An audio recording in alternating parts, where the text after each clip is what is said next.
Hi everyone, thank you for having me here today at the third Kuala Lumpur International Conference on Social Sciences, Education and Engineering 2022.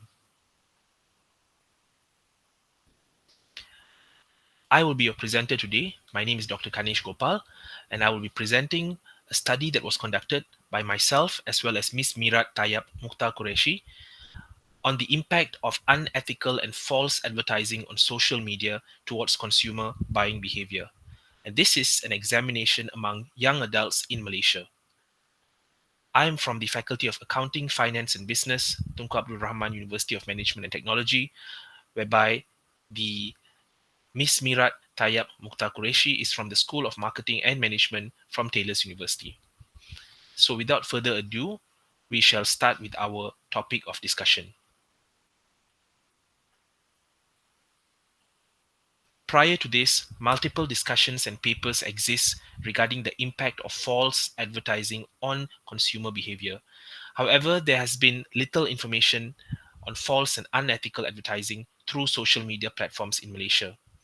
Existing research have focused on various other information, such as the impact of deceptive advertising on women, purchasing behavior in Pakistan, the influence of false claims from advertisements conveyed through word of mouth, and the effect it has on gender-based consumers, etc.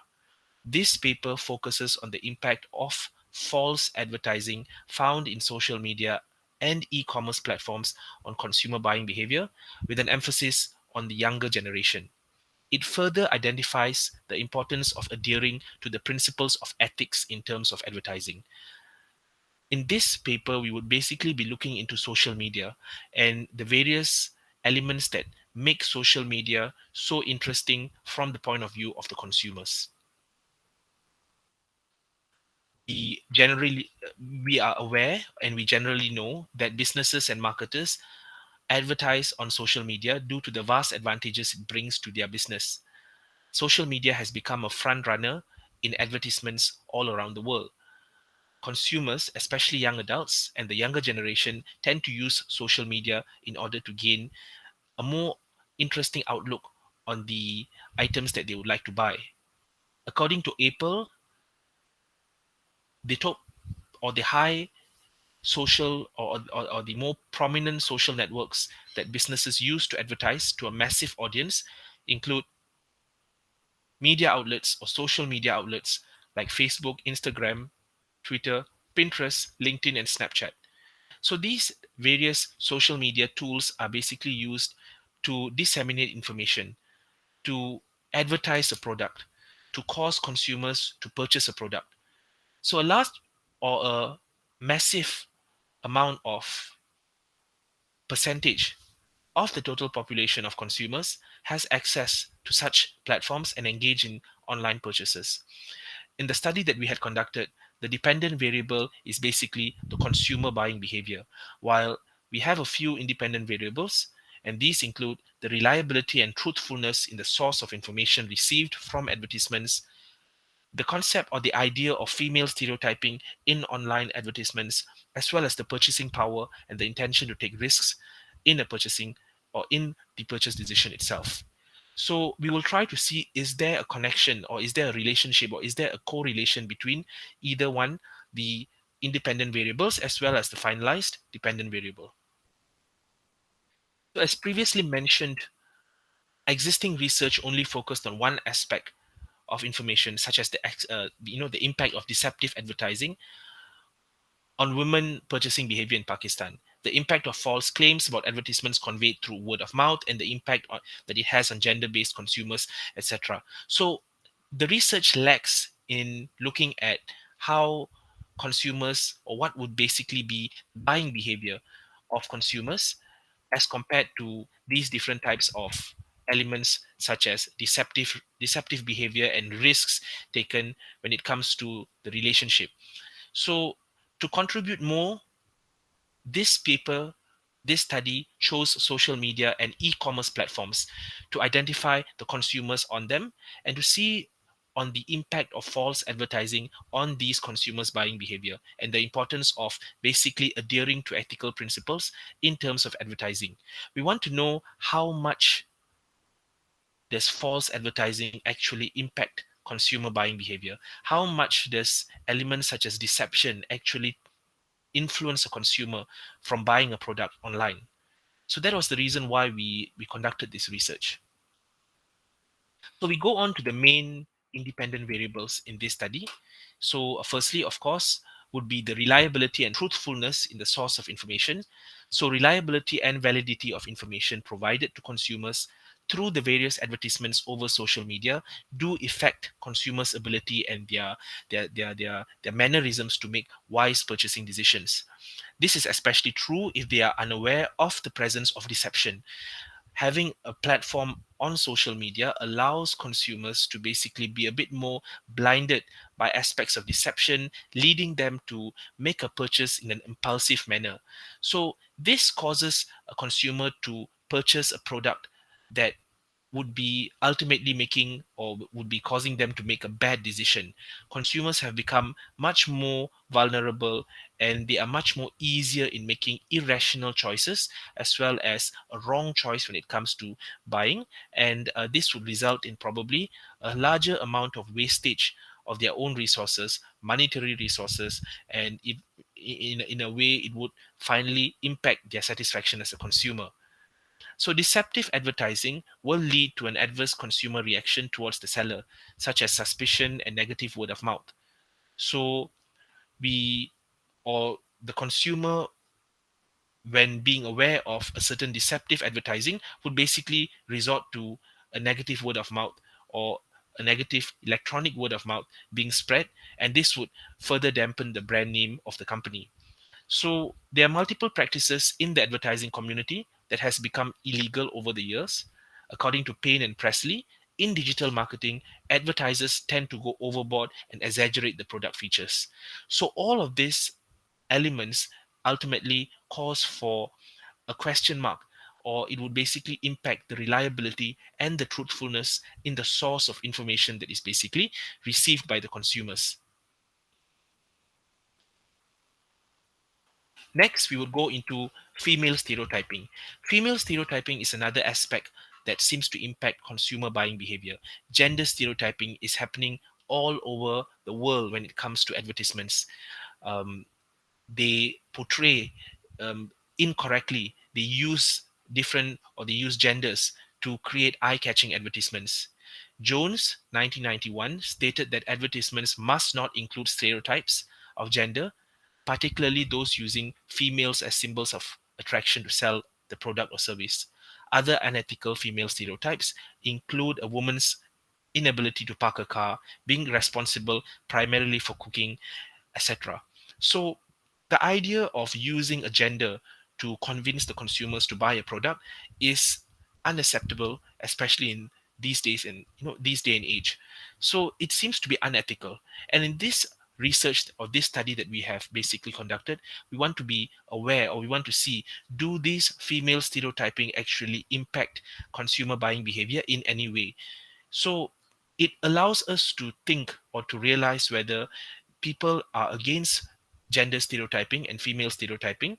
However, does it actually connect or does it actually impact the consumer buying behavior when it comes ultimately to a consumer buying a product? So, sellers and advertisers of a product must ensure that they are not creating unfair and unethical content. They should not be disrespecting a gender, primarily a female or a woman, through adverts, as it may hurt their sentiments and ultimately it may cause for the organization to have a negatively impact a negatively impacted brand name. So eventually every single or any type of stereotyping would somehow impact the profit or impact the good brand name of an organization. So this would be the second independent variable that we will be discussing in this study. The third independent variable would ultimately be the perceived risk and the consumer purchase power. The consumer's purchasing power is measured by how they spend their money and what they deem to be most of certain value. Consumer buying power is a factor in this case because despite seeing unethical and deceptive advertisements, if they still see the value in the product, they will make it or they will somehow basically they would be in a way thinking, or in a way having a certain reflection on how they spend the money. So value of a product somehow would impact would somehow impact their buying power. So this, even though a consumer may see something unethical and deceptive, but regardless of what they see, as long as they have a value in the product that they're looking, or in the product that is being advertised, they would actually go and buy the product regardless of how deceptive the advertisements may be. So, according to Kawa and his group of researchers, consumers with higher purchasing power will make quick online purchase decisions since they are able to afford the decision. So, this shows that ultimately money becomes a huge element, or a larger manipulator in a consumer buying a product. So regardless if it is deceptive or not, a consumer would basically buy a product if the purchase power, or the purchasing power of a consumer, is much higher than a normal average consumer, due to the basic influx of money, or due to the monetary stability of a certain consumer. So consumers that are afraid of risk are usually reluctant or tend to avoid online purchases, because most of them are scared of losing their credit card information or experiencing some sort of identity theft. They prefer brick and mortar, the traditional methods of buying, over online purchases. Online visuals and attractive advertisements should be more focused on leaving a positive impact. Okay? Online visuals and attractive advertisements using various means, regardless of how they are built or how they are created, sometimes organizations may try to be unethical in creating the advertisements. Some of them might be trying to be deceptive and may have a certain exaggeration in the advertisement created. And these online visuals that somehow are exaggerated is not something that it should be basically utilized by by an organization, as it is seen to have a negative impact on the consumer's perception of a brand itself. So risk takers or non-risk takers, somehow uh, a behavior of a consumer who is either a risk taker or non-risk taker, somehow seems to impact how the consumer would purchase a product. And this would also impact them on believing an online advertisement or not as well. So after discussing the independent variables, we now go to the dependent variable. So the dependent variable is basically on the consumer buying behavior. So the consumer buying behavior is basically analyzing the purchase intention of consumers, as well as the factors that influence the decision made by the consumers.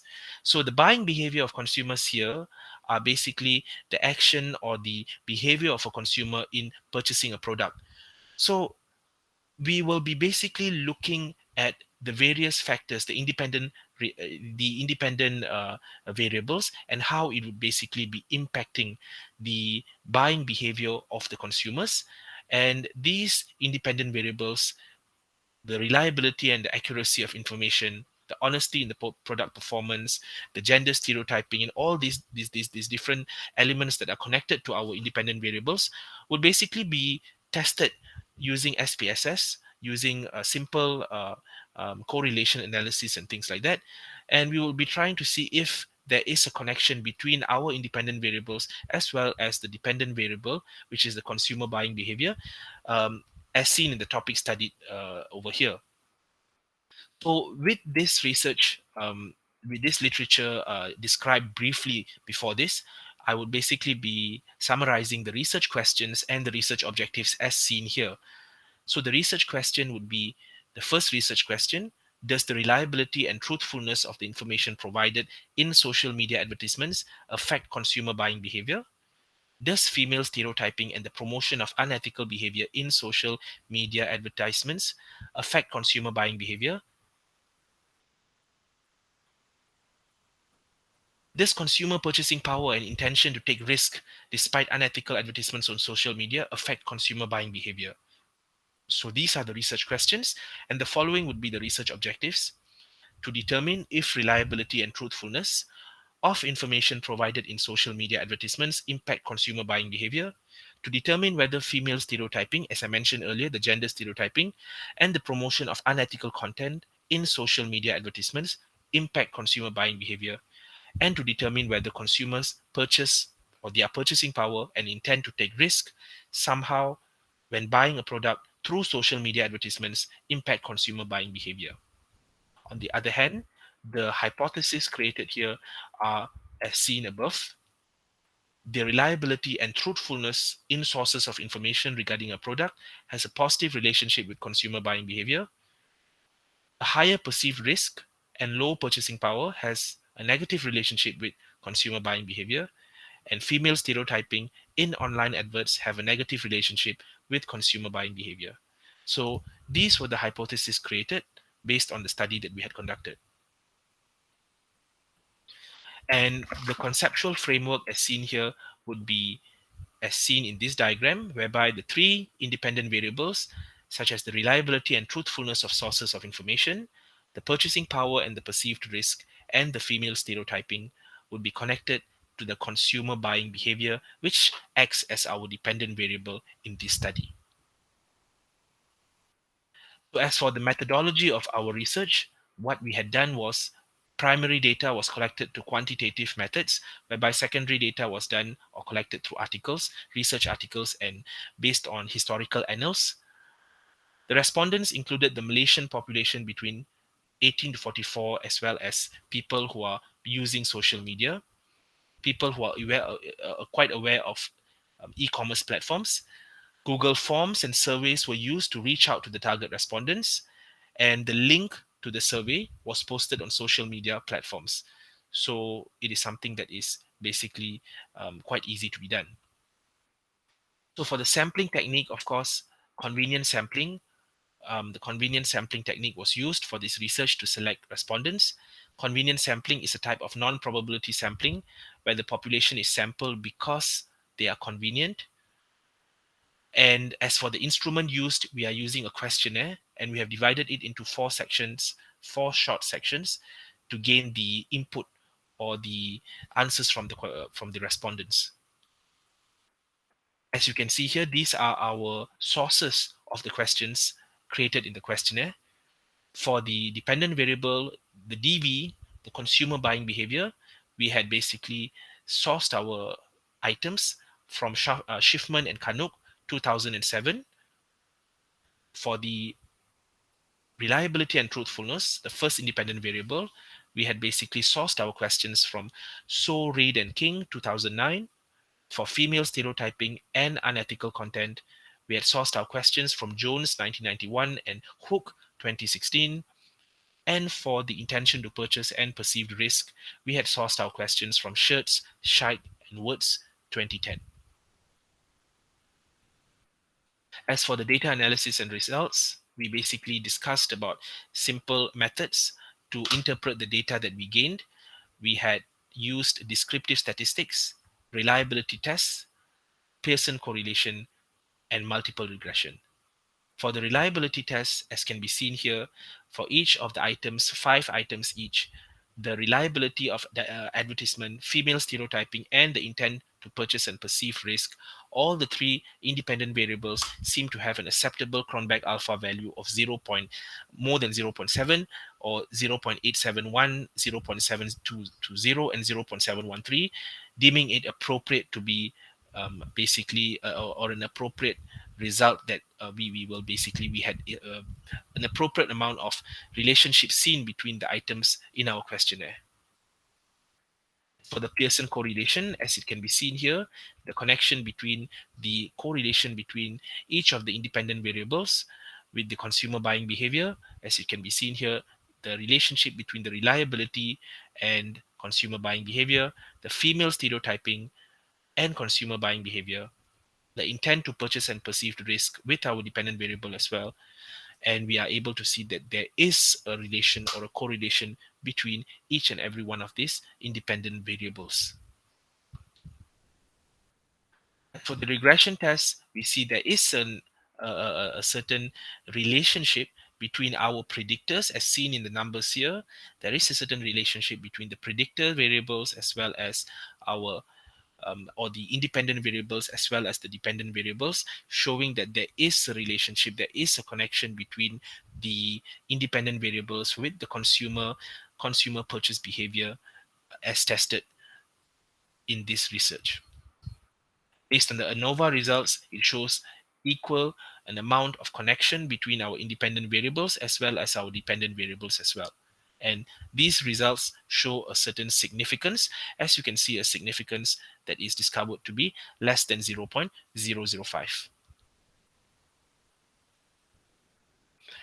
So based on what we had studied, just to share the outcomes that we basically have received is the p-values obtained during the statistical analysis indicate that at least two out of three independent variables are regarded as statistically significant. The first hypothesis being that the reliability of content in advertising has a positive effect on consumer buying behavior is considered to be statistically significant. And this hypothesis is accepted since the reliability and truthfulness in advertising does have a positive relationship with consumer buying behavior.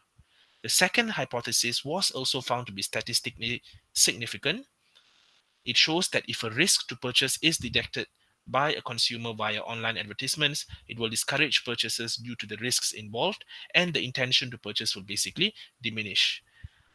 And for the third and final hypothesis, when it comes to the gender stereotyping, we could not see a correlation, um, a strong correlation result, and the hypothesis is also considered to be statistically quite weak, as the results may imply that the presence or even without any presence of female stereotyping may actually or may not actually impact the consumer buying behavior.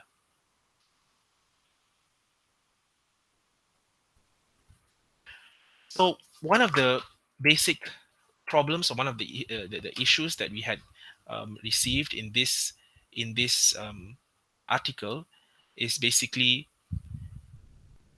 we are trying or we are basically seeing or we are realizing that there's just too little respondents tested in the study. A smaller amount or a small number of respondents usually would be it is not we are not able to test or to conduct tests a certain extensive test or to conduct a thorough research to understand what exactly was the research or what exactly was the results that we had found. The meaning of the results may be a bit vague due to the lack in the amount of respondents. As seen in this research earlier, we would realize that we had only a total amount of 103, as seen 103 samples. A sample size of 103 is quite small, and we actually would propose that any future studies conducted on these variables should actually try or look towards increasing the sample sizes to about much higher than 103. So these these respondent sample size issues could be due to the time restraint that we had, and due to the fact that the the pandemic and issues such as that would may have it may have caused a restraint when it came to gathering or having or gaining or basically having a larger amount of sample size than what was basically intended upon. We were hoping to get a much higher sample size or much higher amount of respondents, but due to the pandemic, it probably could have impacted the amount of respondents. So hopefully in the future, a much larger sample size can be conducted to get a thorough understanding of the research that is discussed here. And a recommendation for any further research would be to include gender in the demographic data to understand the differences and to show or to show that there is a certain difference between the spending habits of men as well as the spending habits of ladies. So just having a certain gender, to include the gender in the demographic data or to understand on the differences between the relationships of or the behaviors of the genders would be an important or uh, a unique study to be added in this direction. So that is all for the research that I have done with my with Miss Mirat, and thank you very much to all of those who are basically um, who have listened to my short and simple yet thoughtful presentation. And please feel free to have any questions asked towards me, um, and I will be more than happy to answer it. Thank you.